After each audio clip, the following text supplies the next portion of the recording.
nung number 2. So, ito, lalagay mo siya sa ilalim and then iba-brush mo na.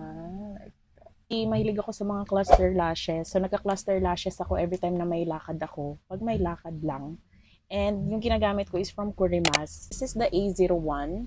Kurimas Bond and Seal. So, sobrang dali niya lang i-apply. Para ka lang nagmamaskara. Hindi ko na kinakurl yung eyelashes ko.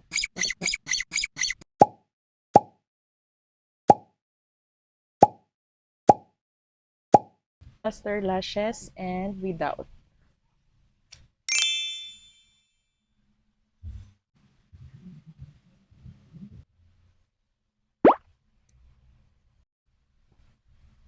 Isisil naman natin yung cluster lashes natin. So, ito yung gagamitin natin, yung number 2.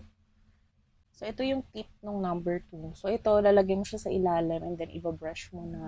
Like, okay, then, kailangan magpasalon, gumastos ng malaki.